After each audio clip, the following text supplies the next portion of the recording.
Nós vamos dar uma palestra falando de alguns questionamentos sobre fé, filosofia e também sobre ciência.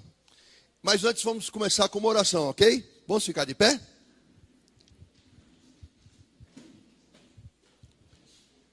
Feche seus olhos, baixe a sua cabeça, nós vamos orar. Senhor, meu Deus e meu Pai, Mestre Jesus, o Cristo Nazareno. Nesse momento, meu Deus, nós precisamos da Tua presença. Nós precisamos, Senhor, que o Senhor toque a nossa mente, o nosso coração, que o Senhor tire as amarras de todo entendimento do mundo, de todo impedimento do mundo, de toda semente que o mundo plantou na nossa mente, Senhor. Retira agora tudo que não for teu, sai agora e no nome de Jesus. Coloca teus anjos ao redor dessa igreja, Senhor.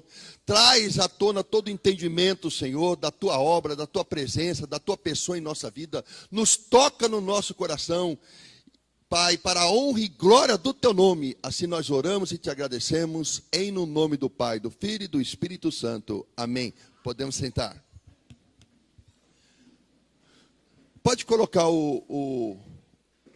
por favor, o primeiro slide? Bom, como eu estava no hotel, e eu estava preparando o pendrive no hotel, no PowerPoint do hotel, e o PowerPoint do hotel deu problema, então vai estar um PowerPoint pobrinho, mas do jeito que deu para fazer, amém? Uma das questões... Bom, primeiro deixa eu me apresentar, né? Por que eu vou falar sobre fé, ciência e religião? Eu tenho uma vida acadêmica. Sou formado em filosofia pela USP, biomedicina pela Unicamp, biologia pela Unicamp, tenho mestrado em bioquímica pela Unicamp. Comecei, mas não concluí o curso de pedagogia pela Unicamp, pretendo concluir ainda. Comecei também o curso de teologia, mas eu abandonei, porque o curso de teologia que eu estava fazendo estava matando a minha fé.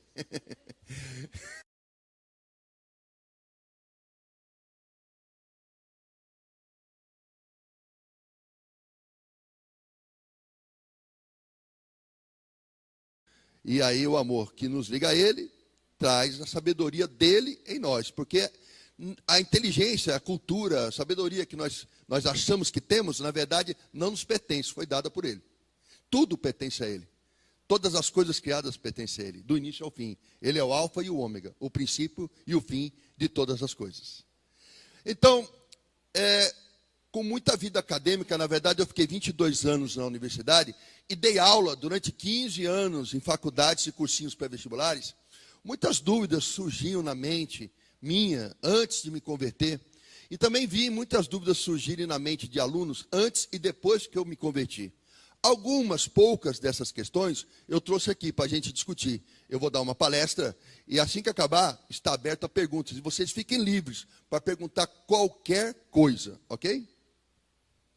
Então, a primeira pergunta que apareceu, pode tocar de novo. A primeira pergunta que apareceu é, existe um Criador?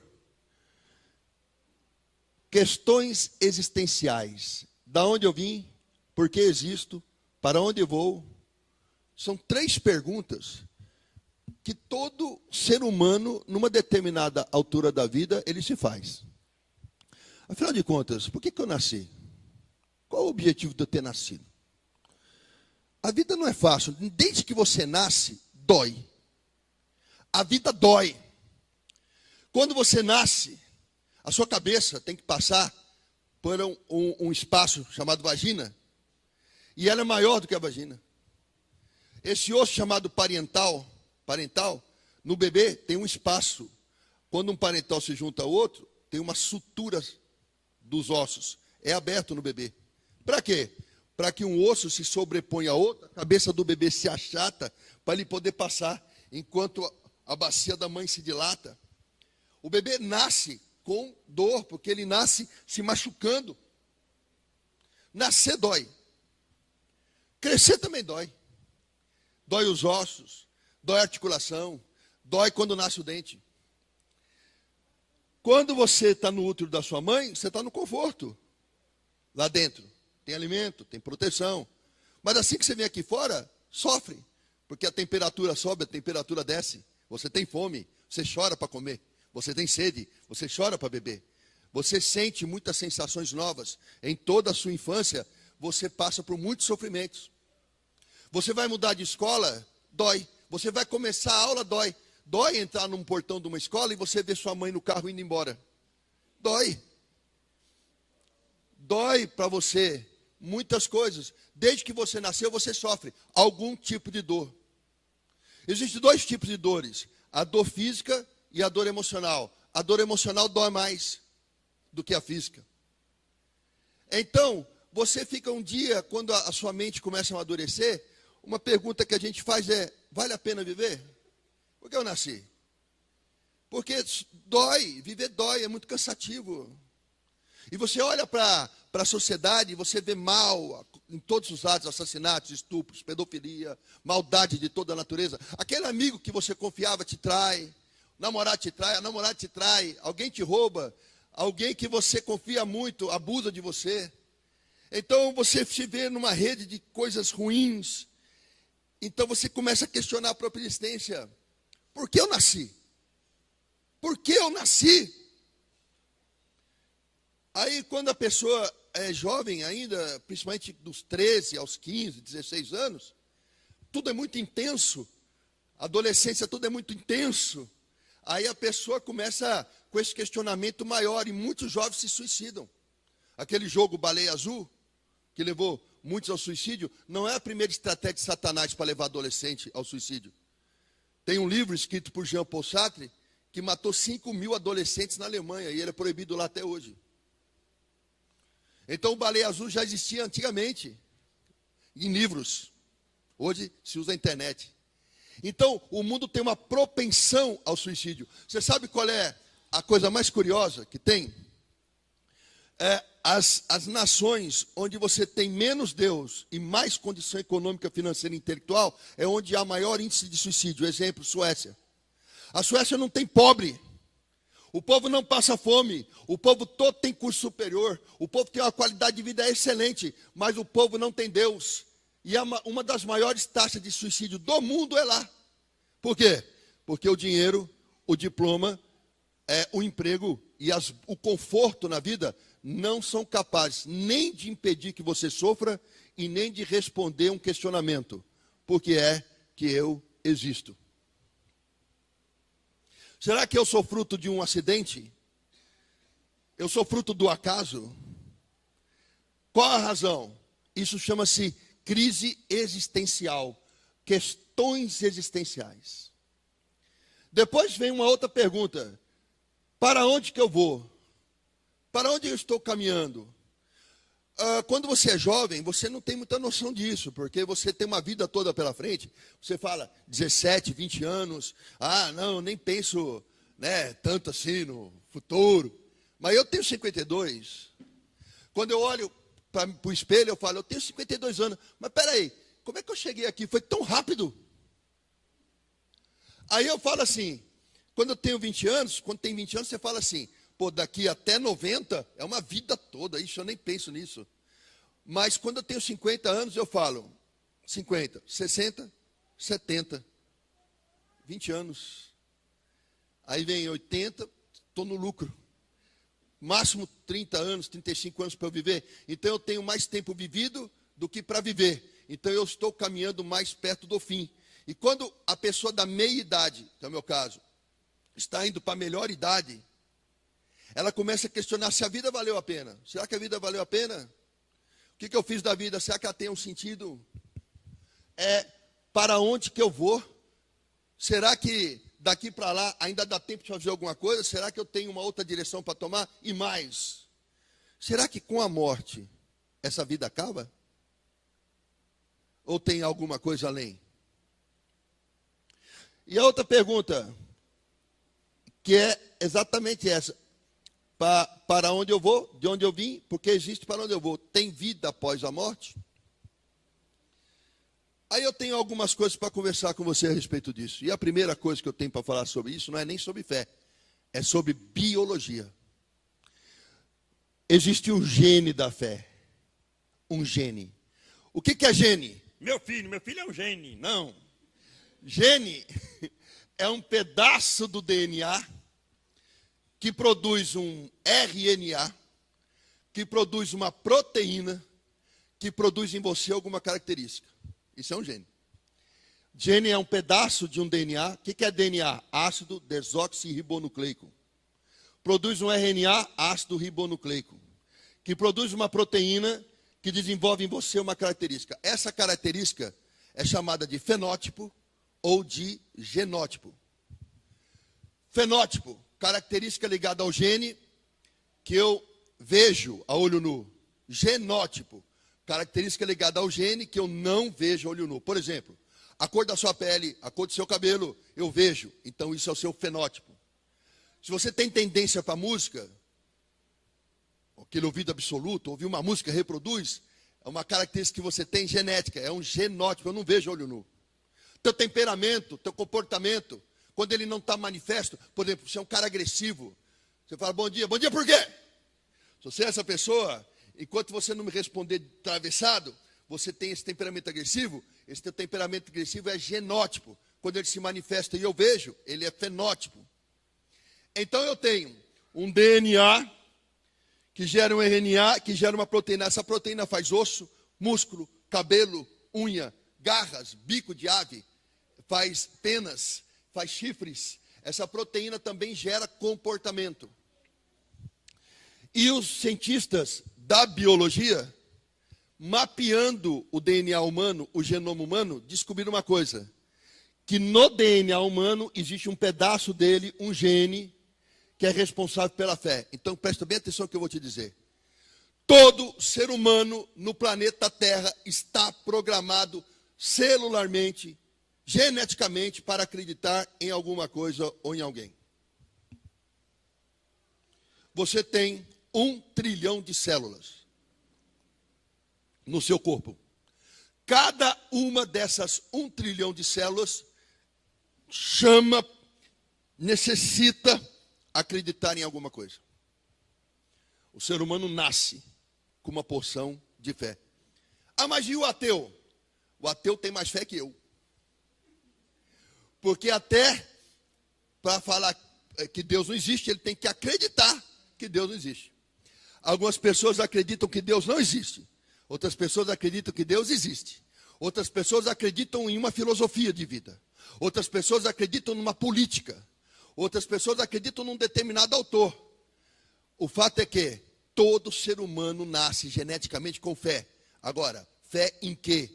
Ou no que é outra história. Mas todo mundo nasce programado para acreditar em alguma coisa. Todo mundo nasce. E o pior é que esse gene da fé, ele é o responsável por gerar em nós essas dúvidas. De onde eu vim, por que existo, para onde vou.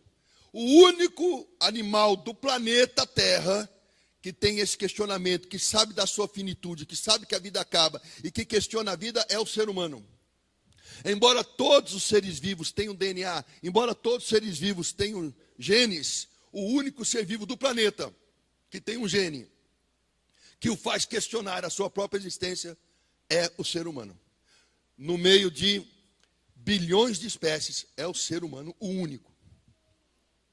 Então, você, dentro de você, cada célula do teu corpo faz de alguma maneira ou outra essas 3 perguntas.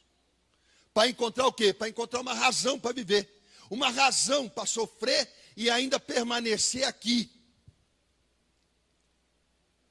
Agora, muda o slide, querido, por favor. Agora, quando eu comecei a ter esse questionamento, algo me impulsionava para sair um pouquinho fora de mim, dos meus problemas, e começar a olhar o universo, começar a olhar a criação como um todo. Quando você faz isso, quando você está questionando por que eu nasci, por que eu existo, para onde eu vou, você está fechado no seu mundo, você está fechado em você. Você está no que a gente chama de filosofia existencial. Você está como um autista, vivendo para si, vivendo no seu mundo. Agora, se você quiser buscar responder perguntas existenciais, você tem que sair fora do seu mundo e olhar no entorno. E uma das coisas que me chamava bastante atenção antes de me converter, já desde a adolescência, é estudar um pouco a criação como um todo. E eu lia muito aquela série do Cosmos, de um astrofísico chamado Carl Sagan. E aí a gente percebe algumas coisas. A gente mora numa galáxia chamada Via Láctea.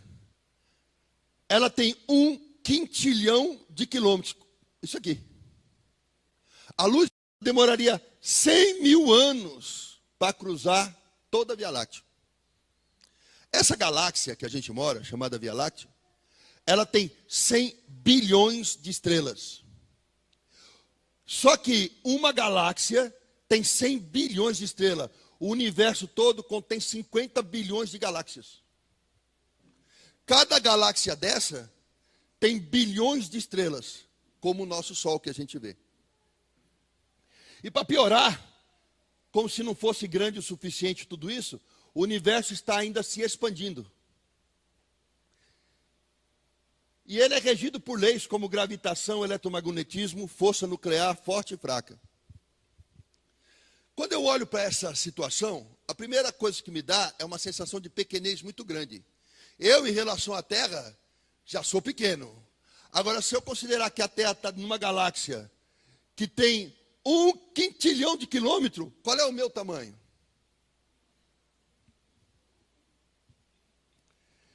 Eu sou literalmente insignificante. É uma poeira no canto da sala.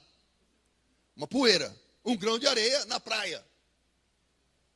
Então, a primeira coisa que você tem que analisar é que, no meio de uma coisa tão imensa, você é pequenininho. Um grão de areia, uma poeira, um nada.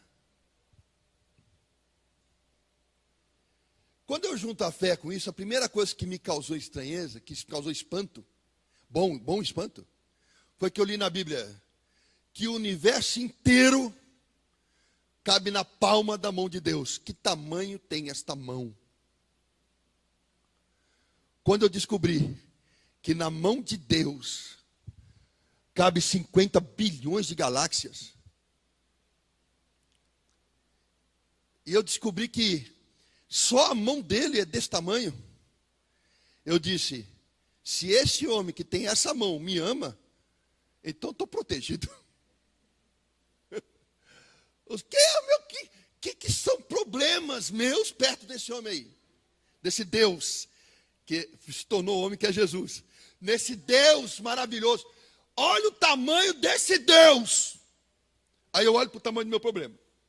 Eu falo, insignificante. Deus é maior. Quando eu me converti, me deu uma sensação de amparo muito grande, que eu achava que tudo era muito problemático, que tudo era muito grande, mas quando eu olhei o tamanho do meu Deus, tudo ficou tão menor, e eu me sinto confiante, me sinto amparado, me sinto protegido. Agora, quer saber de algo interessante? Se a mão de Deus é do tamanho de 50 bilhões de galáxias e mais, porque o universo continua se expandindo, então Deus como um todo é de uma dimensão que eu não consigo imaginar. A glória, a majestade e o tamanho dele não tem proporção que a mente humana alcança. Mas aí ele olhou para mim e para você, que diante de tudo isso é só uma poeira no canto da sala, e ele resolveu diminuir. Ele se desfez da sua majestade, ele se desfez da sua glória, e foi diminuindo, abrindo mão de tudo isso, para entrar no ventre de uma moça e se tornar do tamanho de uma célula, para gerar em carne e osso um filho. E fez tudo isso porque ele ama a poeirinha que ele criou, num planeta insignificante, no meio de uma coisa.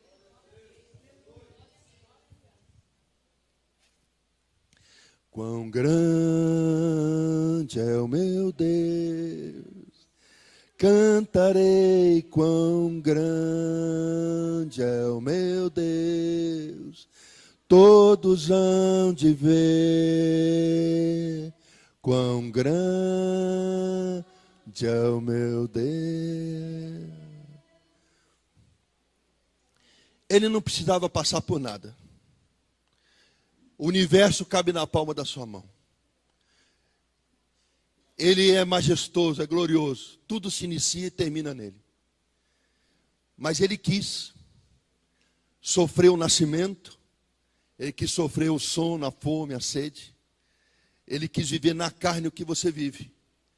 E ele fez isso por um único motivo: por amor. Porque o amor não procura seus próprios interesses. O amor não se ufana, não se ensoberbece. O amor não é egoísta, não se alega com a mentira, se alega com a verdade. Porque o amor tudo sofre, tudo crê, tudo espera. Ele é o próprio amor. Nós só o amamos porque ele nos amou primeiro. E eu ia continuar a palestra, mas Deus está me incomodando aqui para falar algo para vocês sobre isso. Mas é algo que Deus está colocando no meu coração. No princípio, Deus criou os céus e a terra. Havia trevas no fundo do abismo. E o Espírito Santo de Deus pairava sobre as águas. E Deus separou a noite do dia e disse às águas: até aqui você vai, daqui você não passa. Criou todas as aves, todos os animais, todas as plantas e ao homem. E depois ele disse ao homem a seguinte frase: tudo que tem aqui, você vai governar, você vai dirigir, e você vai dar nome a todas essas coisas. O homem não trabalhava, o homem não morria, o homem não adoecia, o homem não sofria nenhum tipo de dor. E ele tinha um relacionamento direto com Deus. A função de Deus é dar ao homem, a função do homem receber de Deus, e só. Deus viu que cada animal que ele criou, cada criatura que ele criou, tinha seu par. Ele olhou o homem não tinha par. E ele disse: não é bom que o homem viva só. Farei para ele uma auxiliadora. Colocou o homem em sono profundo, lhe tirou uma das costelas, e depois eu vou explicar isso geneticamente. Lhe tirou uma das costelas, e da costela fez a mulher, a sua ajudadora. Quando o homem acordou do sonho e viu a esposa, ele disse: essa sim, é carne da minha carne, osso do meu osso, sangue do meu sangue. Então Deus disse: olha, no jardim do Éden, onde vocês estão, existem duas árvores, mas tem uma que tem um fruto que eu não quero que você coma, porque o dia que você comer desse fruto, você morrerá. Então o homem e a mulher não conheciam a mentira, não conheciam o pecado, não conheciam o engano. E a mulher foi até aquela árvore que Deus disse para ela não ir. E o diabo, que é espírito, tomou conta de carne e osso da serpente. E a serpente falou com Eva e a seduziu. A Eva comeu o fruto, deu ao seu esposo, que também comeu. E quando isso aconteceu, houve uma separação do homem de Deus. Porque houve um pecado, o pecado da desobediência. O homem desobedece a Deus, o homem se afasta de Deus. E pior, na hora que o homem come do fruto da árvore, ele toma ciência do que é bom e do que é ruim. E aí ele decide que ele vai ser o seu próprio Deus. Ele sai do teocentrismo, Deus no centro, e ele passa para o antropocentrismo, o homem no centro. O homem senhor das suas vontades, o homem que dirige a sua própria vida, o homem que faz as suas próprias escolhas. Não é mais o homem que obedece, é o homem por si. Então, quando Deus procurou o homem no final da tarde no jardim do Éden: Adão, por que tu te escondes? Porque eu estou nu. Quem foi que te disse que você está nu? Por acaso você pecou, você me desobedeceu, comeu do fruto que eu falei para que não era de comer? O homem disse: eu comi, mas foi aquela mulher que tu me deu que mandou eu comer, e eu comi. Deus, naquele momento, já não tem mais a relação com o homem como tinha antes, porque houve uma separação. Então o homem é senhor de si mesmo, e o diabo naquele momento entra, assumindo o controle sobre o homem, na carne do homem. Por isso que o mundo jaz no maligno. Porque o sonho do diabo, do Satanás, é governo. Ele sempre quis o governo. Ele promoveu uma rebelião no céu, porque ele queria governar o céu no lugar de Deus. Ele queria ser Deus. Então ele separou o homem de Deus para ter controle sobre o homem, e ele se tornou príncipe desse mundo. E Deus amaldiçoou a terra. Você, para comer o pão, você vai precisar agora lavrar a terra e conseguir o pão do suor do teu rosto. Naquele dia nasceu o trabalho é uma maldição. Depois Deus disse à mulher: com dores de parto você dará luz, e eu colocarei inimizade entre você e a serpente. E disse a serpente: maldito é tu entre os animais na terra, você vai rastejar para sempre, comendo o pó dessa terra. Daquele dia nasceu o pecado. Com o pecado veio o reino de Satanás, o príncipe desse mundo. E aí nasceu a dor, nasceu o sofrimento, nasceu toda sorte de doença, de mazela, de diversidade de sofrimento que esse mundo tem. O mundo jaz no maligno, porque nós nos afastamos. Mas aprouve a Deus um plano. Deus pensou num plano, porque toda a humanidade condenada, afastada dele. A criatura não pode viver longe da fonte da criação.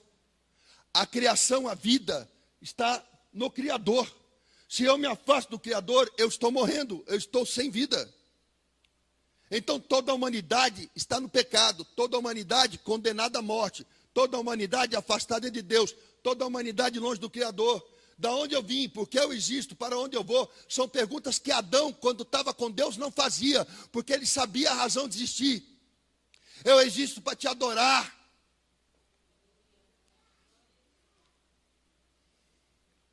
Mas o homem longe de Deus vai adorar quem? A si próprio.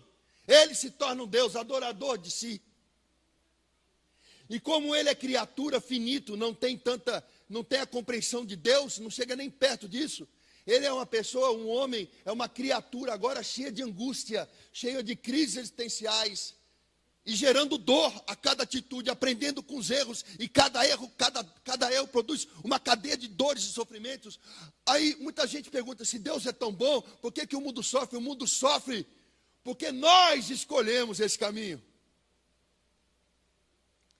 Mas aí Deus amou o mundo de tal maneira que planejou dar seu Filho unigênito, para que todo aquele que nele crê não pereça, mas tenha vida e vida eterna.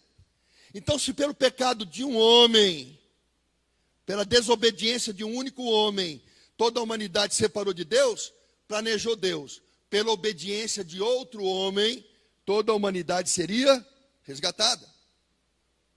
Então Deus despede-se de toda sua glória, sua grandeza, sua magnitude, e ele vai para dentro do útero de uma mulher. E desde que foi gerado, a vida de Jesus não foi fácil. Porque quando Maria engravidou, estava noiva, Jesus já nasceu no meio de uma crise familiar. Porque ela era virgem e se viu grávida. Como que ela ia falar para o noivo que ela estava grávida, mas que ela não tinha traído ele? Quando ela deu a notícia, José não creu nela. Mas como ele amava Maria, e ele era um homem de linhagem real, um homem de nobreza de espírito, é descendente da linhagem de Davi, e porque amava Maria, ele disse: eu vou abandoná-la em segredo, para não trazer problema para ela. Porque ela pode ser até apredejada por adultério pela lei dos judeus. Mesmo se sentindo traído, este homem amava tanto a esposa que ele quis o bem dela. Até que um anjo foi a José e disse: olha, o que Maria disse é verdade, e ela está grávida do Salvador. José creu e assumiu um filho que não é dele. Ele estava com uma mulher grávida, com um bebê no ventre, que não, ele não é o pai, ele é padrasto. Naqueles tempos, houve um censo. E as pessoas tinham que voltar para seu lugar de nascimento para serem contadas. José pega Maria grávida e vai a Belém por causa do censo. E porque muitas pessoas estão em Belém, não tem lugar na hospedaria. E José caminha com Maria em cima de um jumento, provavelmente grávida, em cima de um animal, pelo deserto. E ele não tem emprego, ele tem profissão, ele é marceneiro, mas ele está desempregado, pouco dinheiro no bolso, ele está indo para uma viagem com uma mulher que está grávida de um filho que não é dele. Em nenhum momento ele pensou: está muito difícil isso aqui, hein? Vou abandonar essa mulher. Esse filho não é meu, isso não é problema meu. Ao contrário, ele suportou toda a dificuldade, mas não largou a esposa e não abandonou a criança. Você diz: que bonito isso. E o Espírito Santo pergunta a você: dentro da sua casa você tem abandonado seu filho? Quantas horas você gasta trabalhando Quantas horas você gasta fazendo pós-graduação na faculdade e deixa o seu filho sozinho, sendo criado por professores, amigos, mundo, vizinhos, etc. A prioridade é a tua família, não é a tua formação intelectual, nem o tanto de dinheiro. Mas eu ganho dinheiro por causa dele. É mais valioso para ele a tua presença do que o quanto você põe de comida no prato. José não abandonou nem Maria, nem Jesus. Chegou na estrebaria, não havia lugar para eles, porque estava tudo lotado. E Maria entrou em trabalho de parto. E aí, numa estrebaria, ele falou: moço, eu preciso, a minha mulher está para nascer. Aí ele falou: não tem nenhum quarto, mas tem ali um estábulo. Se for urgente, usa o estábulo. Aí Maria deitou no monte de palha. E o Rei dos Reis, o Senhor dos Senhores, nasceu. E o primeiro ar que entrou pelo seu nariz tinha cheiro de esterco de vaca. Nasceu na pobreza, sendo rei. Ele não precisava passar por isso. Ele escolheu passar por isso. Herodes ficou sabendo que foi enganado por 3 reis. E se revoltou com isso, falou: mas esse rei dos judeus nasceu, então ninguém me falou nada, me enganaram. Então o anjo aparece para José e fala: olha, vai para o Egito, porque você está sendo perseguido por um rei. Jesus mal nasceu, ele não tem onde nascer, nasce num lugar qualquer, e um rei está perseguindo um bebê. Ele já nasceu no meio de grande perseguição. Jesus nunca teve uma vida fácil, nunca teve uma vida fácil. A mãe dele engravidou num conflito familiar, nasceu numa estrebaria e acabou de nascer um bebê, já é perseguido. E não é perseguido por qualquer pessoa, ele é perseguido por um rei. E o rei, com medo do rei dos judeus, que acabara de nascer, o rei Herodes, mandou matar as crianças. E houve choro na terra de Raquel, de 2 anos para baixo, as crianças foram sacrificadas. Por causa do nascimento desse bebê, muitas crianças morreram. E houve choro na terra de Raquel. Quando Herodes morreu, o anjo apareceu a José e disse: agora você volta, para que se cumprisse a profecia que o Salvador viria do Egito. Curioso é que Maria engravidou, mas toda vez que Deus queria falar sobre Jesus, Deus falava com José, não com Maria. Porque Deus instituiu o homem sacerdote do lar, e ele não desrespeita a autoridade. Você, pai, está presente ou está ausente? Delegou para a sua esposa ser ela o sacerdote do lar? Abandonando o seu papel, você peca. A sua esposa vai ficar cansada. Ela vai se queixar, porque é muito peso sobre ela. Ela foi criada para outra coisa, para ser ajudadora, não para ser a responsável. Ser macho, ser homem, não é ser valente, saindo matando todo mundo com revólver na cinta. Ser macho, ser homem, é dar colo para sua esposa, é cuidar do seu filho, é trabalhar para sustentar a casa, é levar todos ao mais perto de Deus que você pode, mesmo que você morra fazendo essas coisas. Então, José volta com Jesus e com Maria. E José, ele criou Jesus, aprendeu, alfabetizou Jesus, ensinou Jesus nas Escrituras. Foi aí que ele aprendeu a ler. E Jesus cresceu em sabedoria, em beleza, em graça, a ponto de aos 12 anos ele pregar nas sinagogas e todo mundo se espantar. Como é que esse menino é tão inteligente? Como é que ele é tão sábio? De onde vem toda a autoridade? E José cresceu ensinando o seu ofício. Jesus cresceu com José ensinando o seu caráter, preparando como um filho. Teve outros filhos, José, e criou todos, sem abandonar nenhum. Mas daí, um dia, começa o ministério de Jesus. Ele começa o ministério numa festa de casamento, transformando água em vinho. E de lá para cá, ele foi pregando o reino dos céus. Nunca houve uma mentira na sua boca. Nunca houve um engano na sua boca.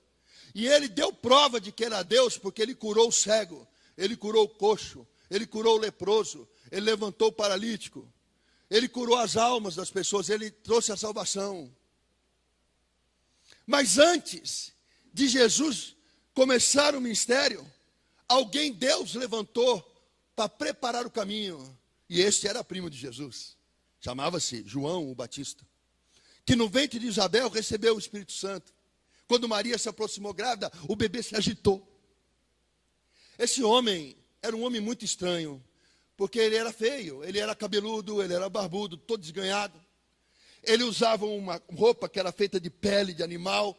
E ele tinha uma alimentação muito estranha, porque ele só comia mel e gafanhoto. Mesmo assim, multidões iam ao deserto falar com ele.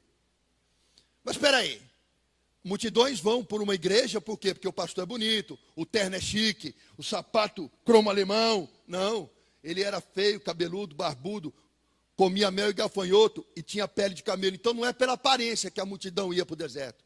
Será que lá onde ele pregava, então, era um oásis? Tinha lugar para sentar, tinha tâmaras, tinha água fresca, tinha sombra?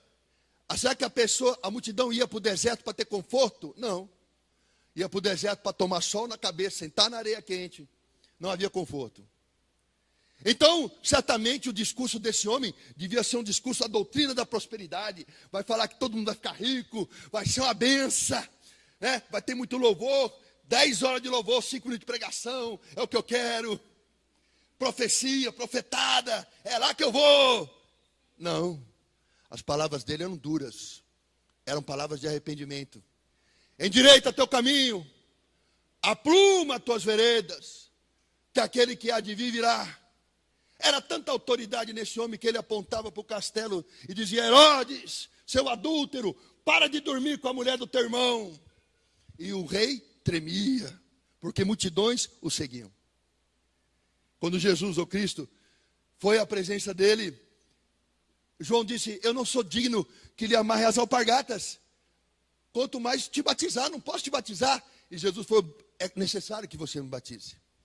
Então João desceu, Jesus, às águas, e naquele momento houve um encontro do Pai, do Filho e do Espírito Santo, porque o Espírito Santo, na forma de uma pomba, desceu do céu no Filho, e o Pai bradou do céu: eis o meu Filho amado, em quem muito eu me alegro. Curioso é que quando Jesus começou a pregar, a igreja de João era uma igreja que tinha o quê? Multidões. E muitos que seguiam a João começaram a seguir Jesus. Alguns dos obreiros da igreja de João foram até João e falaram: João, tá doido? Esse tal de Jesus chegou aí, dividiu a igreja. Os membros estão indo para lá. O que o João disse? Deixem que vão. Convém que ouçam a ele e não a mim. E quando falavam com João: como é seu nome? Quem é você? Ele nunca disse: eu sou João, o presidente da igreja tal. Eu sou João, o apóstolo da igreja tal. Eu sou João, o evangelista da internet, que tem não sei quantas. Eu sou o cara. Quando perguntava: João, quem você é? Ele dizia: eu sou só uma voz que clama no deserto. Nem o nome. Ele dizia: eu sou só uma voz. Prenderam a voz, porque uma mulher pediu a cabeça dele e dançou para o rei, seduzindo o rei. Na cadeia, a única preocupação de João Batista é: será que eu estou certo que Jesus é o Salvador mesmo? E mandou perguntar a Jesus, e Jesus deu a resposta: diga a João que o cego vê, que o surdo ouve, que o paralítico se levantou. Então João ficou feliz. Quando desceu a lâmina sobre o seu pescoço, ele estava tranquilo, porque convém que ele morra para que Cristo viva. Quando Jesus recebeu a notícia da morte de João, ele disse: em verdade vos digo, que de homem nascido de mulher, nunca houve e nunca haverá ninguém maior do que João o Batista. E Jesus nunca mentiu, nunca enganou. Ao contrário, ele curou, ele salvou, ele libertou, ele cuidou, ele tratava com amor todas as pessoas. E quanto mais ele amava, mais perseguiam ele. Quanto mais ele pregava a verdade, mais perseguiam ele. Ele nunca teve uma vida fácil. Até que um dia, no Getsemane, sabendo que a cruz se aproximava, ele foi conversar com Deus. E ele se angustiou, e a tristeza foi tão grande que o ambiente pesou. Os colegas, os apóstolos, amigos dele, estavam ali dormindo, de tão pesado que o ambiente ficou. E ele estava sozinho no dia da sua maior aflição antes da cruz. E ele sofreu uma tristeza tão profunda e uma angústia tão grande, a ponto de suar sangue. E ele estava sozinho. Então ele pediu ao Pai: Pai, se possível, afasta de mim esse cálice. Mas como Deus mandou ele obedecer, Jesus disse: a carne é fraca, mas o espírito está pronto. Pisa na cabeça da serpente, recebe o beijo de Judas e começa a via sacra. Ele foi cuspido, espancado, botaram uma coroa de espinho em sua cabeça para satirizá-lo, deixaram a sua nudez exposta apenas com um trapo, a vergonha da humilhação. Ele foi desprezado, mas ele não apanhou pouco não, a palavra diz que ele foi moído. Moído quer dizer, não há 1 centímetro de pele sem uma marca. O seu sangue brotava em toda a parte do seu corpo. E muitos acreditam, poxa, é um sofrimento físico muito intenso. Mas eu digo a você, que além do sofrimento físico intenso, ele carregava um sofrimento maior, porque o peso que ele tinha nos ombros não era só de 2 madeiras não, formato de cruz, era o peso de todo o pecado da humanidade que ele carregava ali, sem dever nada. Quando penduraram ele na cruz, existe algo que você precisa saber. A morte de cruz é tortura, é violenta e é dolorosa. Porque quando você fica de braços abertos muitas horas, o diafragma tem dificuldade de soltar o ar. Ou seja, a pessoa que está na cruz, ela recebe o ar, mas ela não consegue fazer isso. Sofrido, bem debilitado, ele tem as mãos e os pés cravados e pendurados numa cruz. E Jesus está lá. O peito enche de ar, mas não consegue soltar. Então a respiração é.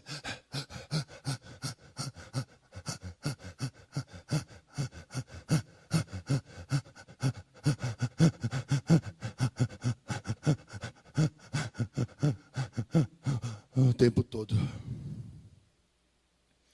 Ele podia naquele momento olhar para o povo que estava lá embaixo e falar: vocês são culpados disso. Ele poderia descer de lá, ele poderia dar ordem aos anjos e acabar com a humanidade. Mas ao invés disso, ele força o peso do corpo nos pés, levanta o corpo, solta o ar, puxa o ar. Pai, perdoai-os. Eles não sabem o que fazem.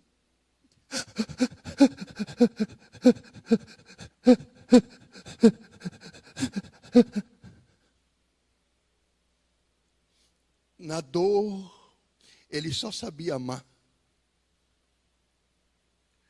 Quando todo o pecado do mundo cai sobre ele, o próprio Deus Pai, Yud-Re, Vav-Re, ele não aguenta, ele vira o rosto, porque ali está a tua mentira, ali está a minha mentira, ali está a pedofilia, o assassinato, ali está todo o mal, todo o pecado da geração passada, da dele e da vindoura. O pecado de toda uma humanidade está sobre ele, e Deus vira o rosto. Então, Jesus se vê sozinho, coloca o peso nos pés, sobe. Pai, Pai, por que me abandonastes?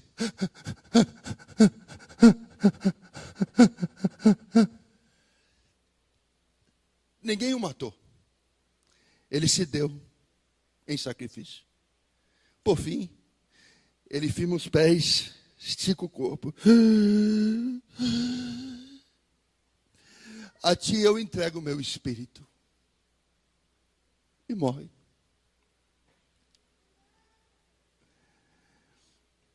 E ali, ele deu razão para a minha existência. Porque eu existo para te adorar. Porque você é a única razão de eu viver. Eu existo para te amar, para ser amado por ti. Qual o sentido da minha vida? Glorificar teu nome.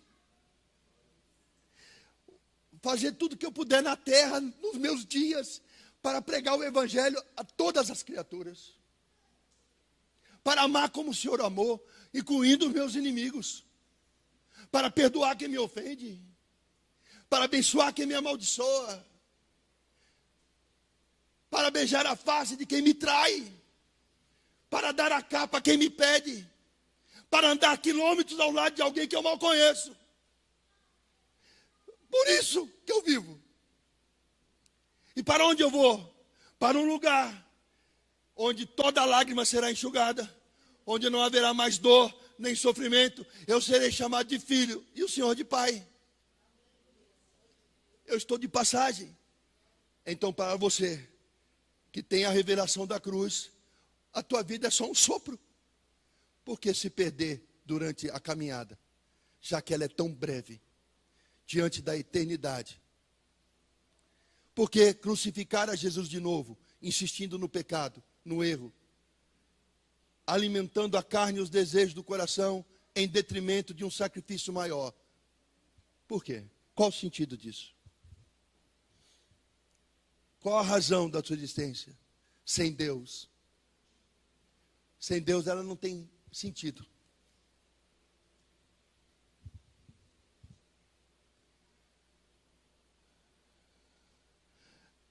Tudo que Deus faz, Ele coloca a impressão digital dele. A gravitação, o eletromagnetismo, força nuclear forte e fraca, são algumas das forças e impressões que a ciência identificou, que para mim são impressões digital de Deus. Porque essas forças, por exemplo, controlam todos esses 50 bilhões de galáxias. Isso quer dizer o quê? Quer dizer o seguinte, que este universo tão extenso tem um planejamento, tem uma inteligência por trás dele, tem um controle, tem alguém que age para que tudo funcione de forma correta.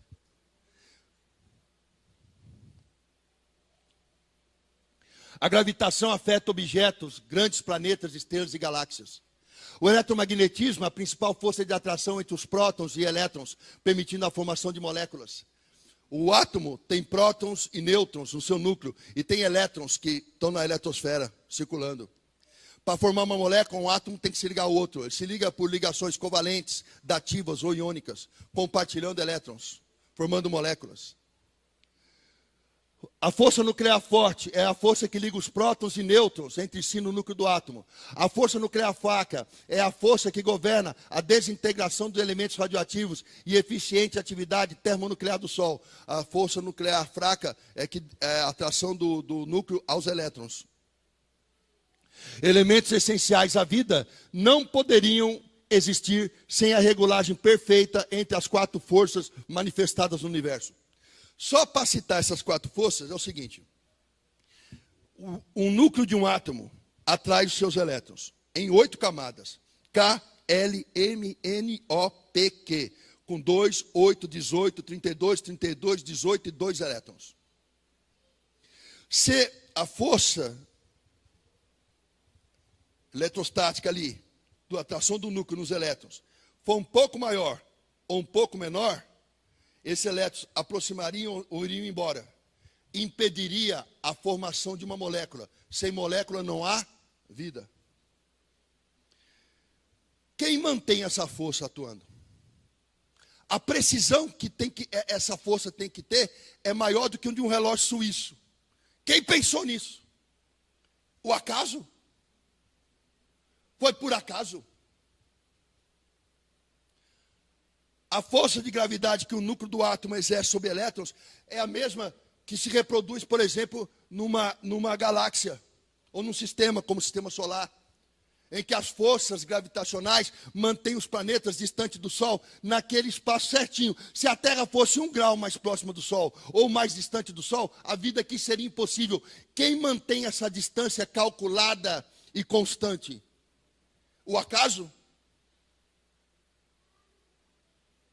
O acaso? Ou tem uma inteligência, um planejamento por trás disso?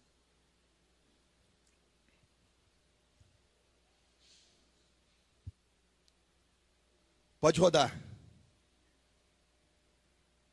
Tudo se renova. Ah, não. Volta. Tudo se renova. É outra coisa que a ciência pergunta. Tudo se renova. Elementos essenciais à vida, como carbono, hidrogênio, oxigênio, nitrogênio e ferro, não poderiam existir sem a regulagem perfeita entre as 4 forças manifestas no universo. Ou seja, aquelas forças que eu falei para você, elas são responsáveis pela formação dessas moléculas. E essas moléculas são responsáveis pela formação da vida. Se a força eletromagnética fosse um pouco mais fraca, os elétrons não se manteriam no encontro do núcleo do átomo, tornando impossível a produção de moléculas. As condições da Terra, tamanho ideal, composição de elementos, distância perfeita do Sol, acúmulo de água na superfície, etc. Fried Holy, The Nature of the Universe. O Fred é um cientista da universidade. Diz assim: para fugir da questão da criação, seria necessário que toda a matéria do universo fosse infinitamente velha.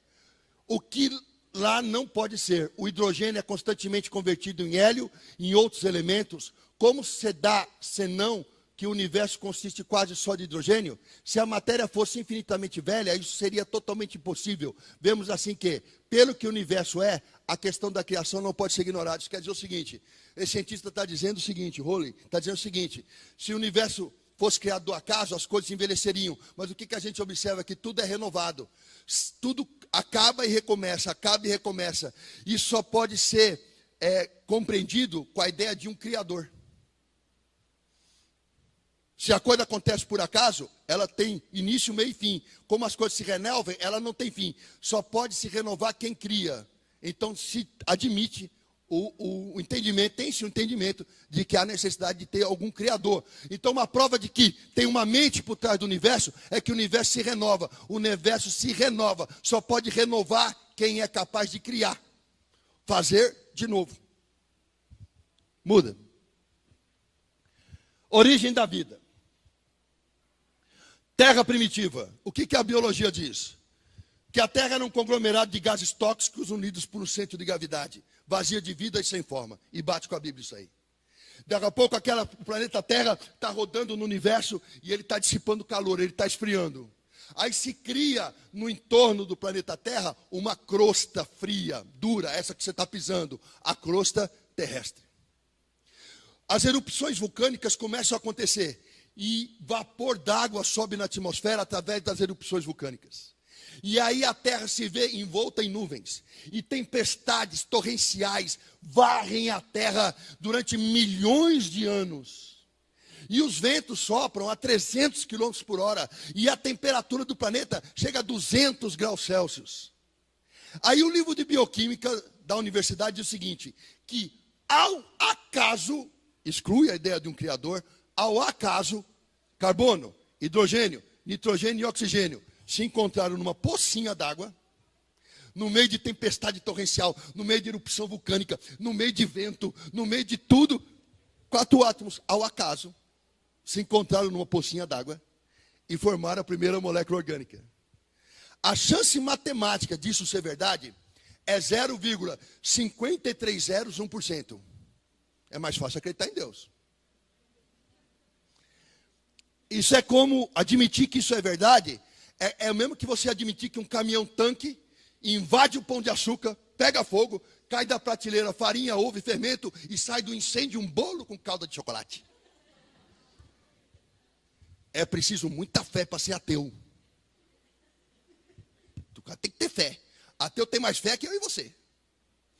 Porque matematicamente o acaso é impossível. Mas eles admitem o acaso como causa. Aí forma-se a primeira molécula orgânica, que no caso é um ácido desoxirribonucleico, um DNA, que faz um RNA, que faz uma proteína, dando origem à primeira célula. Quando nasce a primeira célula, começa um processo de formação das espécies, que a gente chama de especiação. Aí a natureza vai se desenvolvendo, vai se desenvolvendo. O planeta todo tem um continente só, não tem África, não tem Europa, não tem Austrália, não tem Brasil, é um continente só. E o nome que se dá a isso é Pangeia, no tempo que tudo era um continente só. E as espécies vivas moram nesse continente. O que Charles Darwin diz? Que na hora que começa a rachar esse único continente, e eles começam a separar, as espécies que vivem nesse continente se separam naqueles blocos de terra que estão se distanciando. E o distanciamento geográfico vai gerar um distanciamento reprodutivo que vai gerar novas espécies. O nome disso é especiação. E aí entra o conceito da evolução de Darwin, Charles Darwin. Eu vou falar um pouquinho sobre ele. Quem é Darwin? Darwin é um cientista protestante, filho de pastor. Filho de pastor.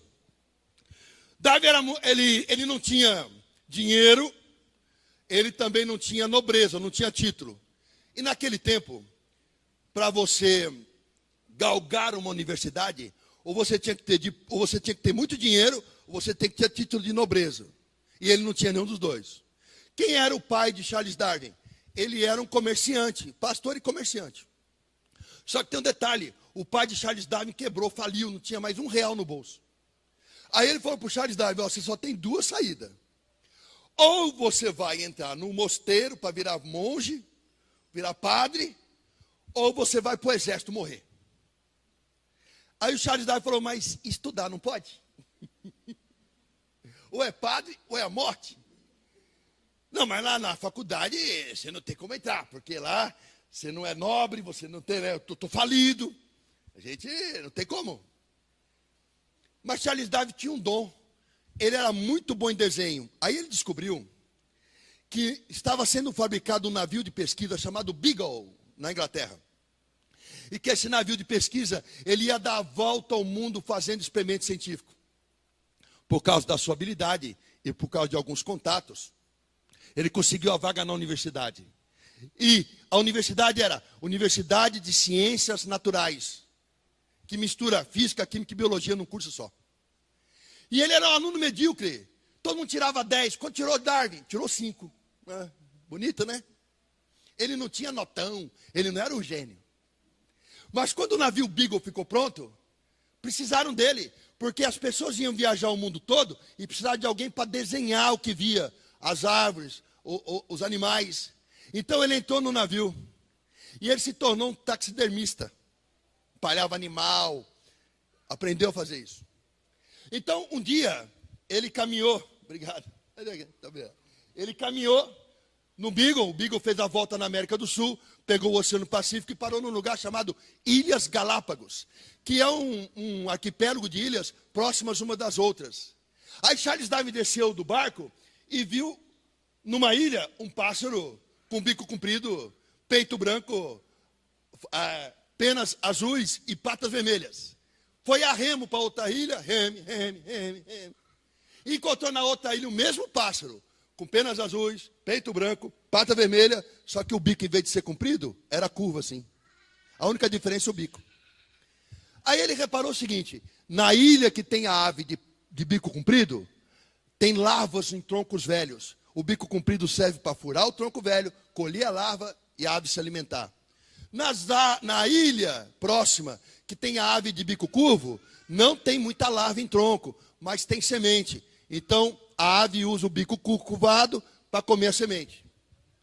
Aí ele descobriu, quebrando pedras, encontrando fósseis, que na ilha em que tem aves de bico curvo, há um tempo atrás, havia aves de bico comprido também. Então, aves de bico comprido e bico curvo viviam no mesmo local. Por que só as aves de bico comprido morreram e as aves de bico curvo sobreviveram naquela ilha que só tem sementes?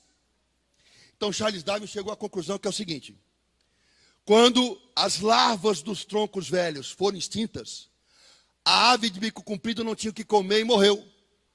A ave de bico curvo sobreviveu, porque ela come o quê? Sementes. Então ele chegou à seguinte conclusão: o meio ambiente seleciona o indivíduo melhor adaptado.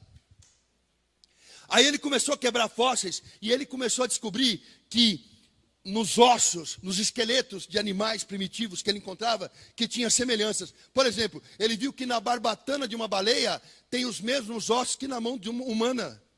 Carpo, metacarpo, falange proximal, média distal. A barbatana de uma baleia tem uma mão humana. E quando ele começou a encontrar coincidências estruturais em todos os animais, ele disse: o meio ambiente seleciona o indivíduo melhor adaptado. As espécies vão evoluindo.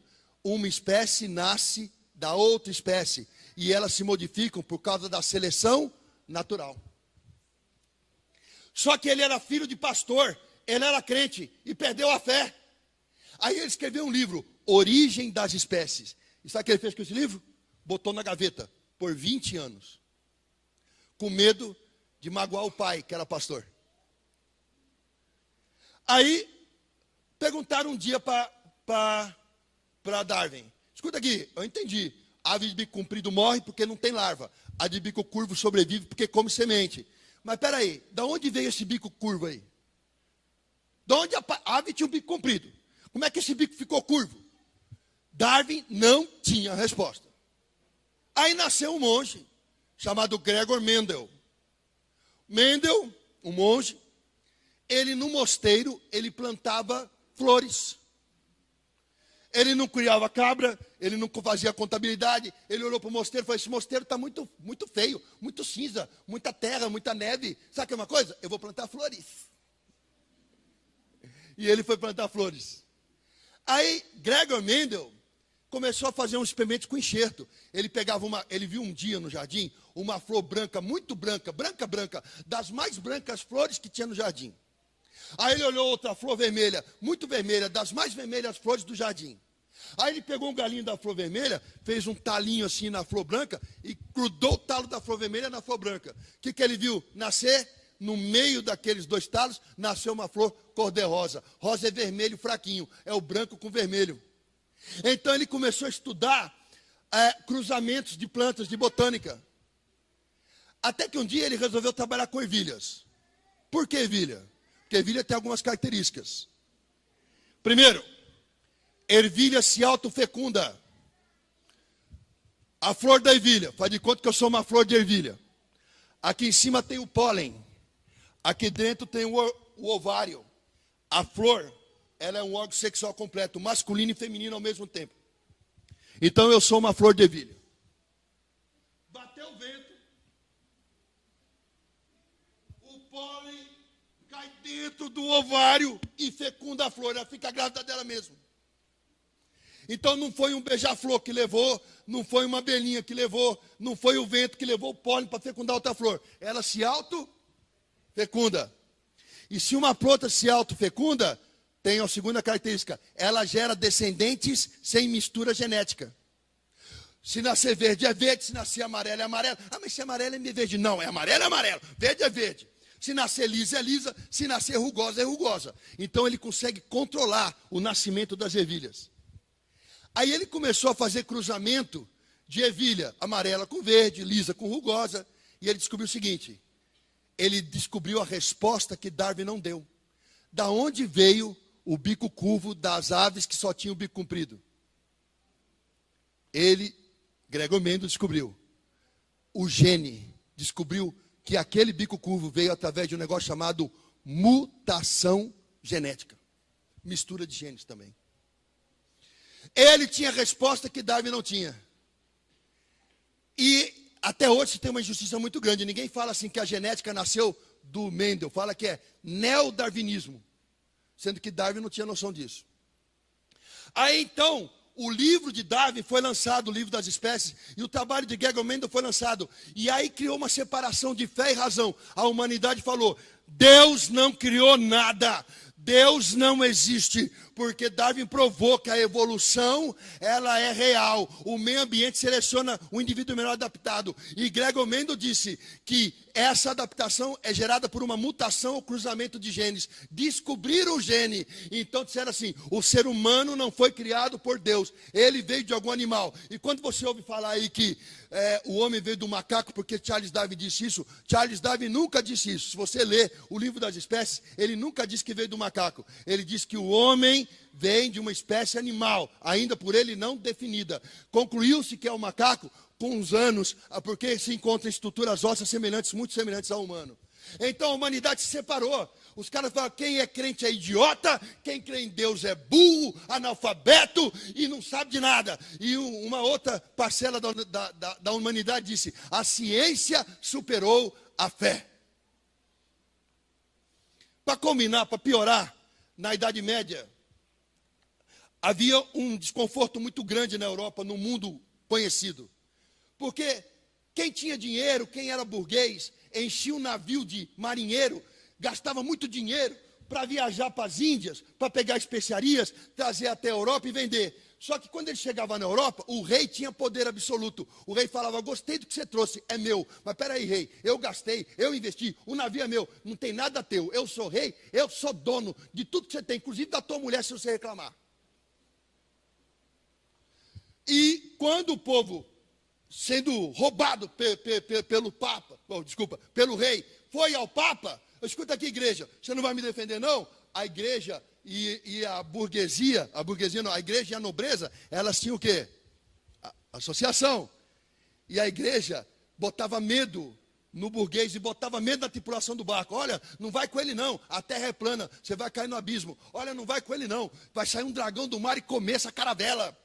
E prejudicava o negócio do burguês. Aí o burguês falou assim, peraí, eu estou sendo prejudicado pela igreja, eu estou sendo prejudicado pela nobreza, e eu tenho dinheiro, quer saber de uma coisa? Eu vou financiar a ciência. Aí o burguês investiu dinheiro na ciência, e a ciência desmoralizou o padre, porque o padre dizia que a Terra é o centro do universo, veio um cientista e falou que não era. Dizia que a Terra era plana, veio outro cientista, colocou o ovo em pé dizendo que não era. Então a ciência foi quebrando os dogmas da igreja. Os mais pobres, os mais humildes, quando viram que aquilo era mentira, e eles eram oprimidos pela igreja e pelo Estado, eles falaram assim, poxa, o padre está mentindo para mim, então nada disso é verdade. Se rebelaram contra o padre, se rebelaram contra a nobreza, derrubaram a Bastilha, e a Revolução é francesa. Decapitaram a Maria Antonieta, decapitaram os padres, e o povo assumiu o poder. E os burgueses financiaram a ciência. Quem foi que subiu ao poder? Os filósofos existencialistas, os iluministas, Voltaire, entre outros. E aí a fé se separou da razão. E todo aquele que crê em Deus é um idiota. E todo aquele que não crê em Deus é sábio. Até que a ciência evoluiu.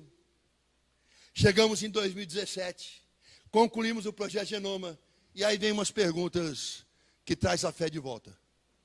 Darwin, se o meio ambiente seleciona o indivíduo melhor adaptado, como é que eu pego o fóssil de uma bactéria mixótrofa, da origem da vida na Terra, e comparo com as bactérias mixótrofas de hoje? Elas são iguaizinhas, elas não evoluíram? Ô Darwin, como é que eu pego um fóssil de uma barata de 100 milhões de anos atrás e comparo com uma barata na minha casa hoje? A única diferença é uma cerda a mais na pata traseira. Ela não evoluiu? Ô Darwin, cadê o elo perdido? Se as espécies vêm evoluindo umas das outras, tem que ter um fóssil, um esqueleto que mostra a transição. Por exemplo, se o homem veio do macaco, tem que ter um esqueleto que é meio homem, meio macaco. O elo perdido não existe nem na espécie humana e não existe em nenhuma outra espécie animal. E quem descobriu isso? Um neo-darwinista ateu, alemão, prêmio Nobel de Biologia, Joseph Meyer, que escreveu um livro chamado A Caixa Preta de Darwin. E o Joseph Meyer, ateu, termina o livro dizendo assim, a evolução não pode ser explicada por Darwin. A evolução passa por um salto evolutivo, e esse salto evolutivo só pode ser explicado por um milagre. E em cima dessa teoria de Joseph Meyer, fizeram um filme, X-Men. X-Men vem desse livro. Aí a ciência evoluiu, aí a genética criou. Daqui a pouco vamos fazer o genoma humano, fizemos. Vamos fazer o genoma do macaco. E descobrimos o quê? O macaco e eu temos 97% de genes iguais. A única diferença de eu para o chimpanzé é 3%. Será que é por isso que eu como banana? Não. Minha mãe não tem tanto pelo assim. Agora, olha só. 3% é a diferença de você para macacachita. Sabia que eu tenho que fazer mais depilação? Né? Uma vez eu vi no outdoor em São Paulo: se seu marido acordou com a macaca, depilação Mona Lisa.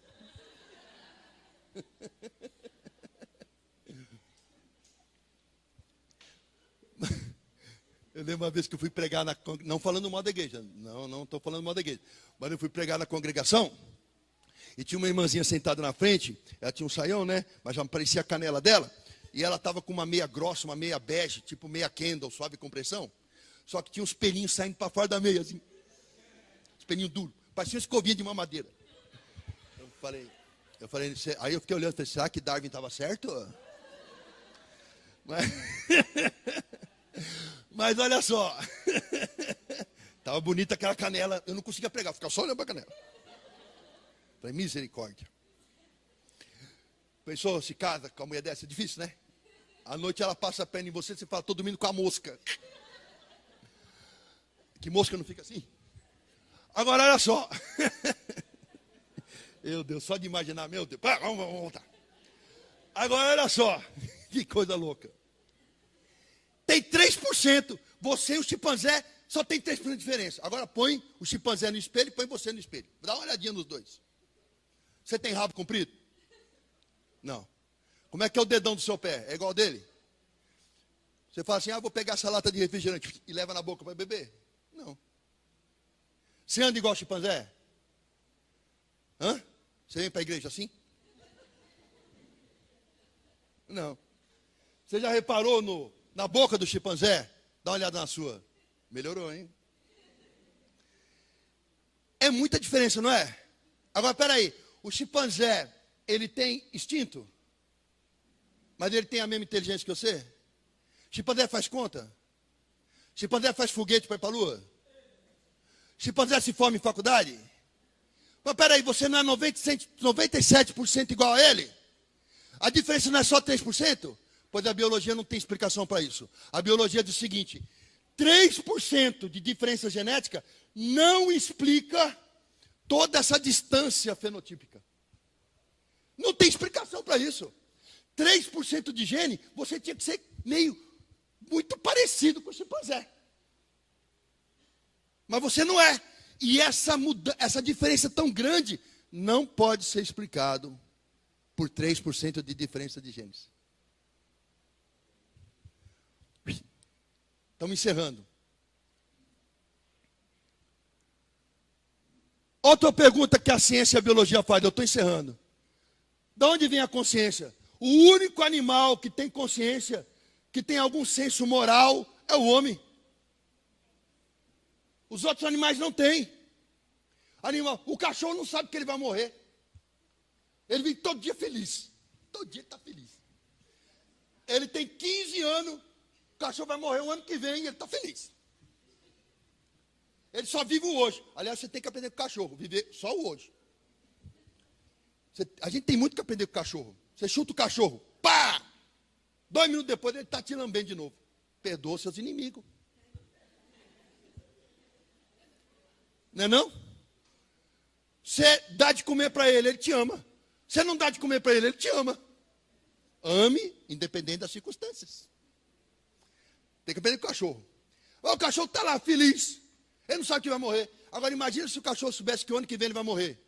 Ele ia ficar, poxa, é a última ração. O que eu fiz da minha vida que eu joguei tanto tempo fora? Aquela cadelinha lá atrás, que eu devia ter casado com ela. A régua. Então, o cachorro ia ficar o quê? Deprimido. Cachorro não tem consciência, macaco não tem consciência, grilo não tem consciência, louva-a-Deus não tem consciência, leão não tem consciência. O único ser vivo que tem consciência é o homem. E a genética não explica de onde vem a consciência. É fruto de uma reação bioquímica do cérebro. Não se prova isso. A consciência, o que é a consciência? Aquela vozinha, isso está certo, isso está errado. Ela dá padrões morais, valores morais. E quer saber de uma coisa? Não importa onde o homem esteja, existem alguns valores morais que são universais. Como assim? O cara está lá no Tibete, com uma manta laranja, passando frio no alto do Himalaia, fazendo om. Se você falar para ele,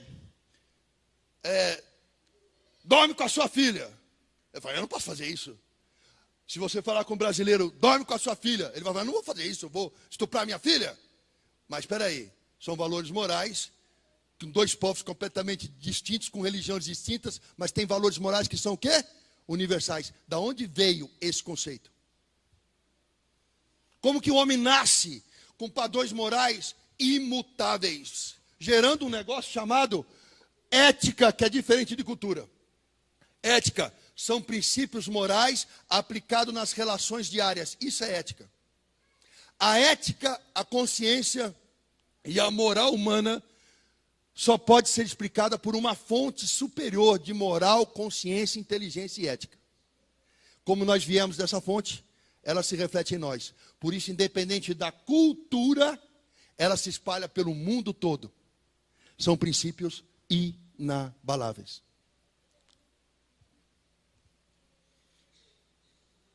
E por fim, para terminar, outra prova da existência de Deus, a própria Bíblia.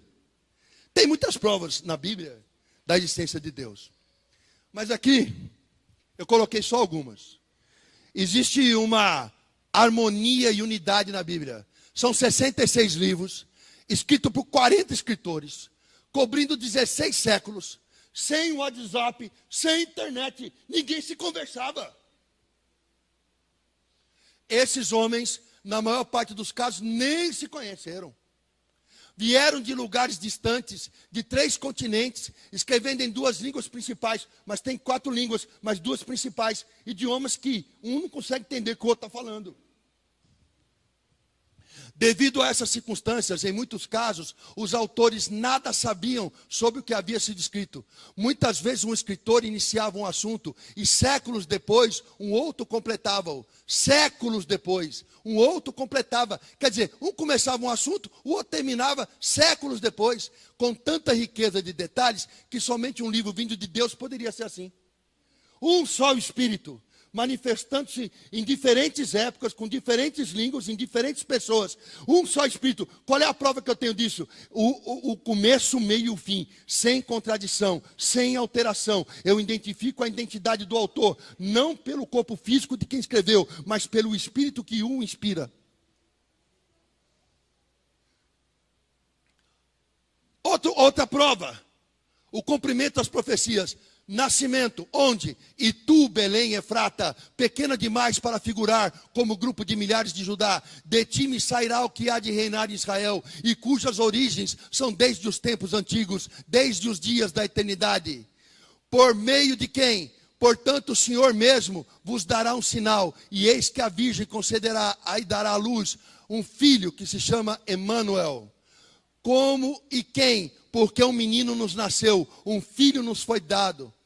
O governo está sobre seus ombros, e o seu nome será maravilhoso, conselheiro, Deus forte, Pai da eternidade, príncipe da paz, leão da tribo de Judá, a pedra angular, o Senhor dos senhores, Yeshua HaMashiach.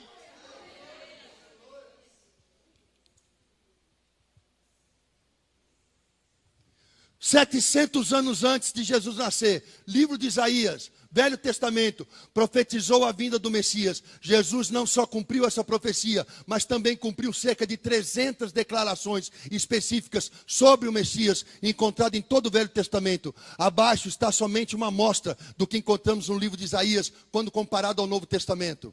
Nascido de uma virgem, profecia do Velho Testamento. Por isso o Senhor mesmo lhe dará um sinal. A virgem ficará grávida e dará à luz a um filho. E se chamará Emanuel, Isaías 7,14. Cumprimento no Novo Testamento. Foi assim o nascimento de Jesus, o Cristo. Sua mãe Maria estava prometida em casamento a José. Mas antes de se unir, achou-se grávida pelo Espírito Santo. Ao acordar, José fez o que o anjo do Senhor lhe tinha ordenado. E recebeu Maria como sua esposa. Mas não teve relações com ela, enquanto ela não deu à luz a um filho. E ele lhe pôs o nome de Jesus. 300 anos depois.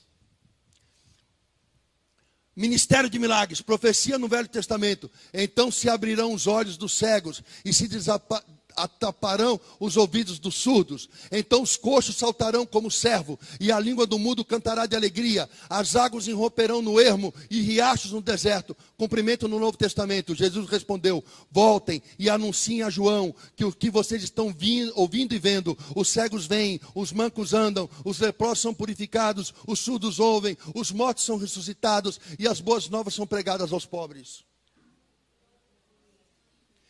Morreu pelos pecados da humanidade, profecia no Velho Testamento, mas ele foi transpassado por causa das nossas transgressões, foi esmagado por causa da nossa maldade. O castigo que nos trouxe a paz estava sobre ele, pelas suas feridas fomos curados. Todos nós, tal qual ovelhas, nos desviamos, cada um de nós se voltou para o seu próprio caminho, e o Senhor fez cair sobre ele a maldade de todos nós. Cumprimento no Novo Testamento: eu sou o bom pastor dá a vida pelas ovelhas. Jesus chamou à parte os 12 e lhes disse: estamos subindo para Jerusalém, e tudo o que está escrito por meio dos profetas acerca do Filho do Homem se cumprirá. Ele será entregue aos gentios, e zombarão dele, o insultarão, cuspirão nele, açoitarão e matarão. No terceiro dia ressuscitará. Então Pilatos tomou a Jesus e ordenou que fosse açoitado. Os soldados teceram uma coroa de espinhos e puseram em sua cabeça, vestiram-no com uma capa de púrpura e, chegando a ele, diziam: salve, rei dos judeus, e batiam-lhe no rosto. Levando a sua própria cruz, ele saiu para o lugar chamado Caveira, em aramaico chamado Gólgota. Ali o crucificaram. Próximo. Prova de que Deus existe. Todas as profecias de um livro escrito por tantos autores que não se conversavam, falando idiomas diferentes, em centenas e milhares de anos de distância.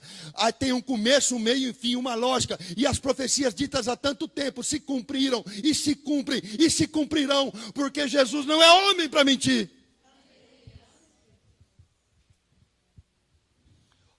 Portanto, para encerrar a palestra, você tem uma escolha. Ou você vive colocando o homem no centro, pela pura razão simples, sem amor, ou você vive pela fé. Iluminismo: eu sou Deus, você se basta, faz as suas escolhas. Você se torna hedonista. Hedonista é aquele que vive buscando prazer, e ele é escravo disso, porque nunca se sacia.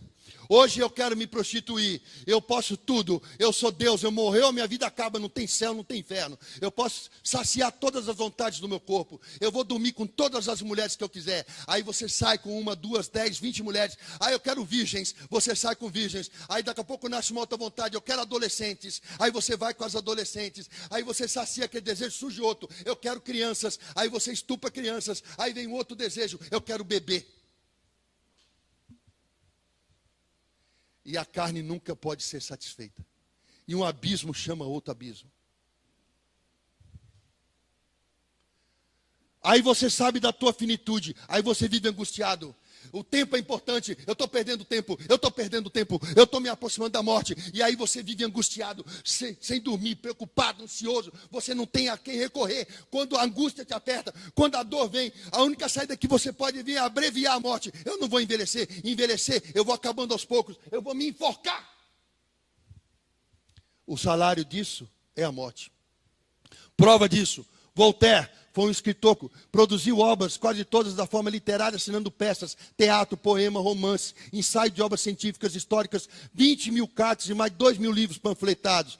Voltaire foi zombador, teve um fim terrível. A enfermeira que tomou conta dele ouviu a última frase dele, que foi: por todo o dinheiro da Europa não quero mais ver um incrédulo morrer.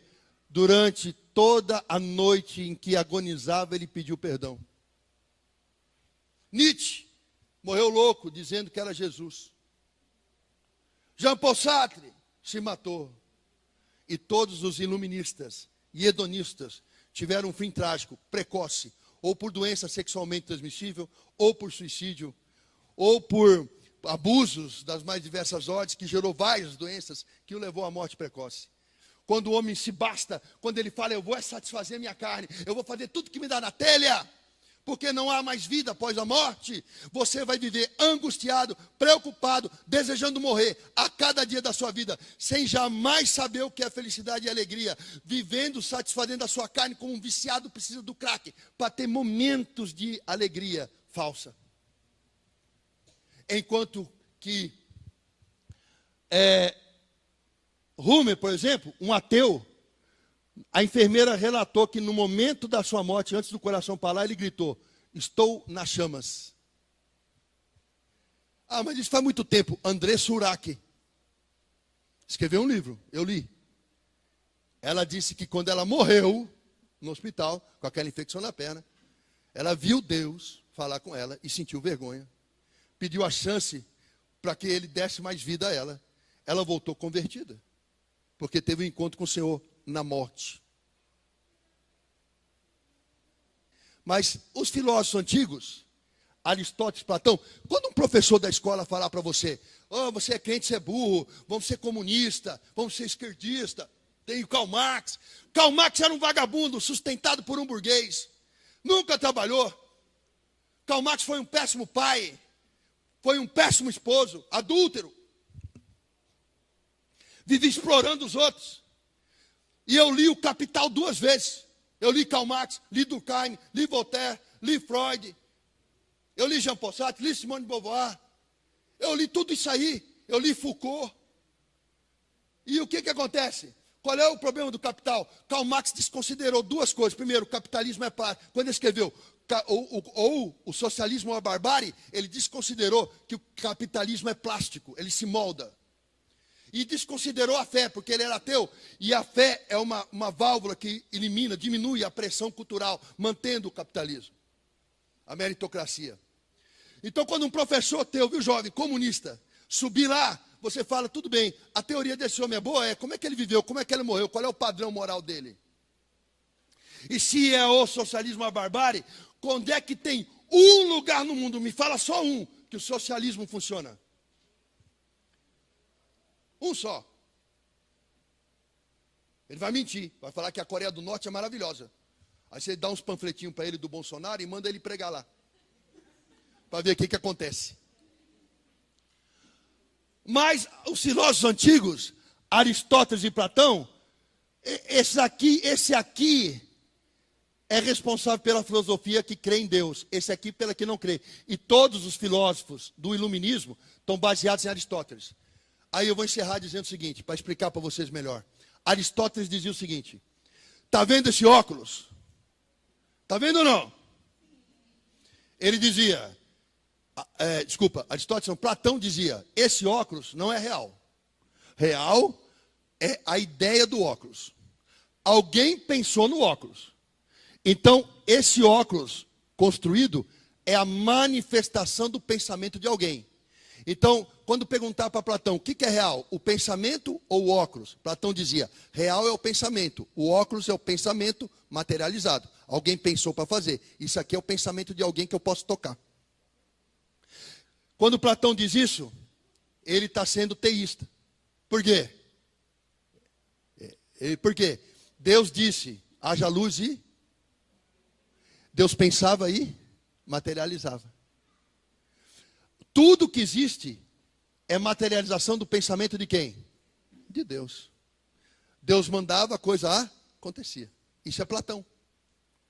Aristóteles dizia o contrário. Não. Para mim não é real o pensamento, não. Para mim real é o óculos. Tudo que pode ser medido, mensurado, que eu posso tocar, cheirar, sentir o gosto. Isso é real. Então, todo filósofo ateu, do iluminismo para cá, ele é aristotélico. E em cima de Aristóteles criou-se o método científico. E o método científico não consegue destruir a crença em Deus, apesar de todo o esforço. Por quê? Ele não consegue, através do método científico, provar que Deus não existe. E também porque a ciência jamais vai conseguir explicar para você por que você nasceu, qual o sentido da sua vida e para onde você vai. E para concluir, eu parafraseio a frase de um grande cientista crente, Isaac Newton, que diz: um pouco de ciência te afastará de Deus, muita ciência aproxima. Deus os abençoe.